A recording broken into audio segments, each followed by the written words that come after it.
the trial of Nigeria's former Deputy Senate President, Ekweremadu, and his wife, Beatrice, for organ harvesting is underway at the Westminster Magistrates Court in London. Ekweremadu and his wife are charged with offenses under legislation to combat modern slavery, and they have been in custody in Britain since last month. It will be Mr. Ekweremadu's third appearance before the court. He has not entered a plea, and earlier on Thursday, protesters against organized and organ trafficking besieged the court. Alleged victim in the Ekweremadu case has admitted he is 21 years old.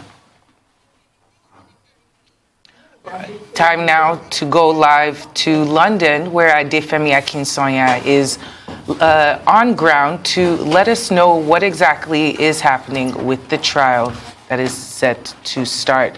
Thank you so much for joining us, Femi. Hiya, how are you, ladies? Well, we're doing all right. There's a lot going on in the UK today. Can you tell us what the scene is like outside the Magistrates Court and what we should be expecting? It started off pretty routine. Everyone had been waiting for quite a long time. The hearing was supposed to start at 10, but because of a delay from prison with Beatrice Ekweremadu, it was significantly delayed, and it wasn't that long. Just a few instances in which both defendants stood up to identify themselves, give their date of birth, and confirm their living addresses here in the United Kingdom. The background of the case was once again re-established by the prosecution, and it was only at the very end that one of the defense lawyers stood up and revealed to the judge, with us sitting there, that the alleged victim in this case has admitted to being 21 years old. You'll remember that it was initially reported that the alleged victim in this case was a child, was a minor. But what we're hearing now is that that alleged victim has now changed their story and has admitted to being 21 years old. Because of that admission, he is now no longer bound by anonymity, and within the court proceedings, the alleged victim was referred to as David. No other names were given, but his first name, David, was used in the court. And since David has now admitted, according to these lawyers, that he is in fact 21 years old, he's no longer bound by anonymity and no longer given those protections as you would give to a minor. It's also worth noting that both Ekweremadu and Beatrice Ekweremadu were sent back to their respective prisons. The fact that the alleged victim in this case has admitted that he is 21 and not a minor hasn't changed the course of justice, the legality, the criminal issue on the table, which is why they've both been remanded into prison. We do know that the next appearance will be made on the 4th of August. The time that they can remain in custody, the CTL has been shown to us as being the 18th of August, but we're expecting them to make an appearance on the 4th of August. We also should be expecting, according to one of the defense lawyers, that an application for bail will be made before the next hearing. Whether or not that will be successful, of course, we'd have to wait until that next hearing. But as I've said, it is the 4th of August, which will be the next time both of these defendants will appear. I do want to make it clear that we have had this update as it pertains to David's age. That hasn't obviously changed the legality of these charges against them. Just to reiterate those charges, against Beatrice Ekweremadu, the charge against her is of facilitating the travel of a person with the intent to exploit them, namely organ harvesting. And against the former Deputy Senate President, Ekweremadu, the charge against him is the conspiracy to facilitate the travel of another person with the intent to exploit them, namely organ harvesting. We do know that both defendants have denied the charges, have essentially pled not guilty to them, but again, it is still very early on in the process. I also want to let you know that initially we were talking so much about jurisdiction. It was the prosecution who first sought to seek consent from the Attorney General because of the jurisdiction issue, because this crime allegedly started in Nigeria. But the prosecution today said they are no longer needing to seek consent from the Attorney General. They will proceed with this case, and they will be sending this case to the Central Criminal Court. Oh, that's, you gave us quite a revelation, and Ifemi, I must admit, and thank you for the update, of course. I'd like to ask, now that it's been revealed that this David is 21, do you know if there's a possibility that he might face any charges on his part? At this point, it's not clear. What we do know is that just because David has now admitted to being 21, that doesn't stop him allegedly from being exploited by the Ekweremadus. He's still, as far as the prosecution are concerned, a victim in this matter, despite age. I think initially some assertions were that because he was allegedly described as a child, that was the exploitation at hand, but we know that adults can be exploited, and that's why this case will continue. He is still being treated as a victim. He has not made any public appearance, as far as we're aware, was not in court today, and did not speak directly via himself or any other means, but we do know that one of the defense lawyers was the one who made the revelation about him admitting his actual age. That was not something the prosecution had shared beforehand, but the prosecution did confirm what the defense lawyer had said in court. This happened at the very end of the hearing. Both the defendants, who had already been asked to stand up, had already been asked to leave the gallery and make their way onwards over to prison before the defense lawyer stood up and made this revelation. And something that was quite shocking to many of the people within the courtroom, if you weren't already aware, that for at least 2 weeks the unconfirmed belief was that the victim at the center of this case was 15 years old, but now we do know that the alleged victim, David, is in fact 21 years old. Just to reiterate, that doesn't stop. A 21-year-old may well still have been exploited. That's what this case will seek to confirm, and that's exactly why the prosecution will be sending this case to the Central Criminal Court now. Now, Adefemi, I'd just like some clarification. The fact that this David is 21 means he's old enough to give his consent. So I'd like to know, is it the fact that he was, that he traveled from another country into the United Kingdom that is the issue, or what exactly is the issue in this matter? According to the defense lawyer, and according to the background that we were given from the prosecution, David allegedly arrived in the United Kingdom in February, and it was on the 5th of May 2022 that he made himself known to police at Staines police station in northwest London. It was there he allegedly told them about the backgrounds of this case, but according to what we heard in court today, he was taken to Royal Free Hospital, and at the hospital he was told by the doctors there what the procedure he was there for, told that he was there for an operation in order for him to donate his kidney. And it's believed, according to what we heard in court today, when he was told by the doctor that he was there to donate his kidney, he removed consent, said he said he did not want to do that, and as a result of that, he was sent home back into the custodies of the Ekweremadus. And according to what we heard in court today, he was treated badly and escaped from the house and lived and slept rough, we're told in court today, for 3 days before he made himself available to police at Staines police station. And that's where this story starts. Very intricate series of things that happened before we were all alerted to the situation. I know they've released his first name, David, but any word on his family? I'm sure his family is back in Nigeria and they wouldn't be a part of the court proceedings, but I'm wondering if there's any kind of rumblings about who he is, where he's from, and how he got to the UK in February.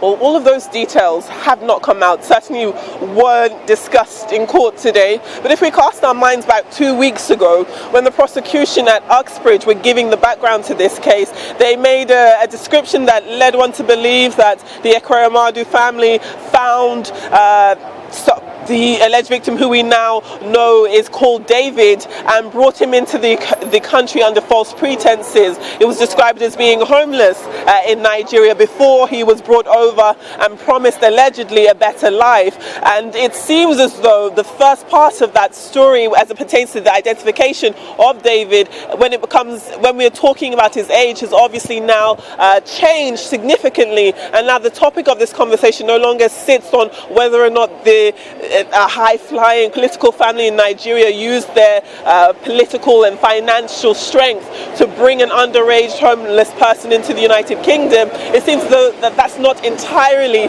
the most accurate picture. The true circumstances of David's arrival into the United Kingdom for now has not been independently made clear by either the prosecutors or the defense lawyers in court today.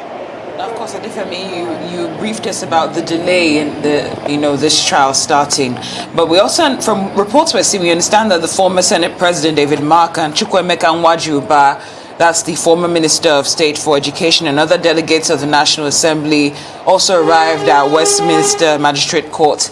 Can you tell us about, the kind of support you think they were able to bring the Ekweremadus, by their presence, if you got a chance to see them? We saw all of them. The thing about court is that you're all going to be in the same waiting room outside the courtroom. So we saw all of those people that you mentioned. As I said earlier, it was a very packed courtroom.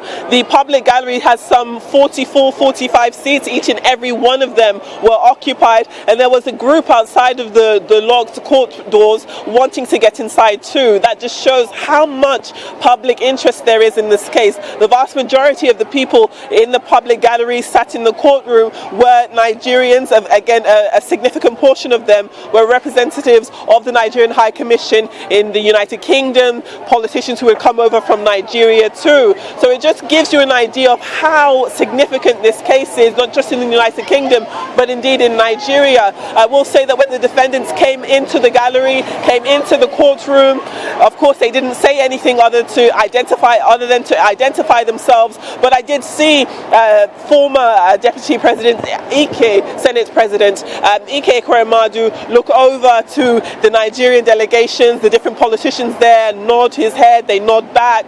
There was obviously no other type of verbal communication, just the general eye contact with others and the nodding of heads, but no firm words were being made. But we are having the opportunity to speak to one of the Nigerian representatives who was also in court today. Sir, thank you very much for your time.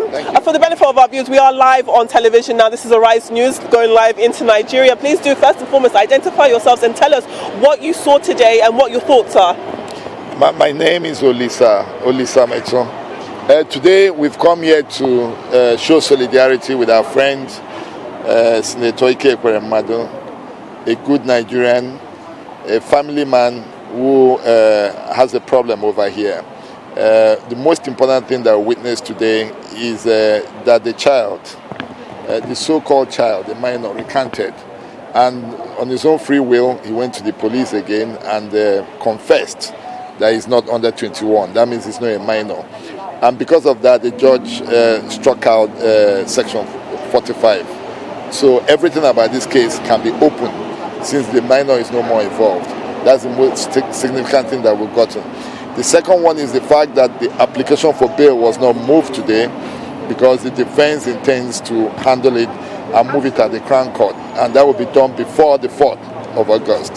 Those are the significant things that we've gotten today. How do you feel? Is this news that you were expecting? Were you surprised by the admission in court? Because it did happen at the very end. Both defendants had already stood up, acted like they were getting ready to leave the courtroom before the defenders made that admission. Were you surprised by that news, or is this something you already knew or already suspected? Well, we knew that the guy in person, the David, is actually he's more than 21, he's going to be 22. We've always known that, but for him to accept that is a good thing.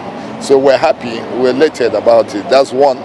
But on the issue of, more importantly, is the fact that the defense counsel had gotten up and said that there was no exploitation that was involved, there was nothing at all. So it's important that he stated that in court. And the Ike and his wife pleaded no guilty to any charge whatsoever, to all the charges. As we heard in court today, they will be making an application for bail before the 4th of August. And what are your thoughts on that? Do you think that they should be able to be released into their own residences before they come back to court on the 4th? I believe so. We are praying so. This is a country that is governed by rules.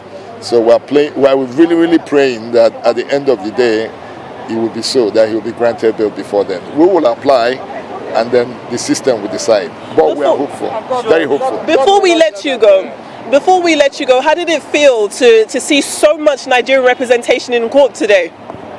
It's expected, because we are talking about a man of the people, someone who is a kind man, jovial, amiable, someone who is friendly, someone who is a friend's friend, someone who is caring, someone who really caters for his friends and for the people and for the nation. So it's expected. He's a good man.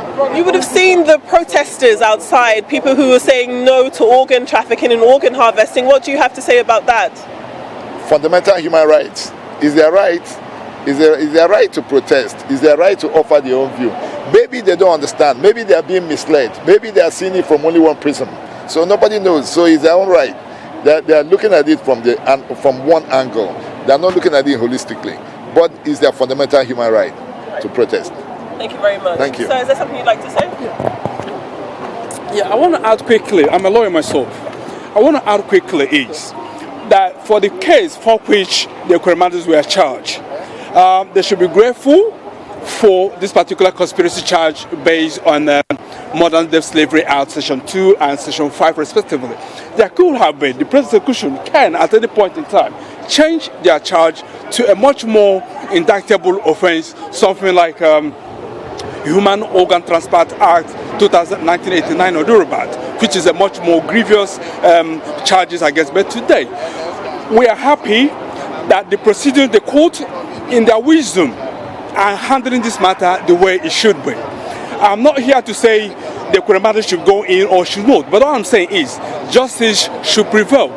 A material fact we established today, other than what we're reading on media, is that the boy in question, David Ukbo, Just the first name. Okay, David in question came to say that he lied about his age, which is very material and significant in this legal journey. That's all I want to say. Thank you very much for your time, sir. Thank you very much. There you have it. You do have some of the Nigerian delegation who have spoken to Arise News and given their thoughts. Just leaving the court now is the lawyer for Ike Ekweremadu. Akinsanya, we expected nothing less. Thank you for bringing us up to speed and also giving us that exclusive interview from the Nigerians, especially Olisame too. Thank you so much.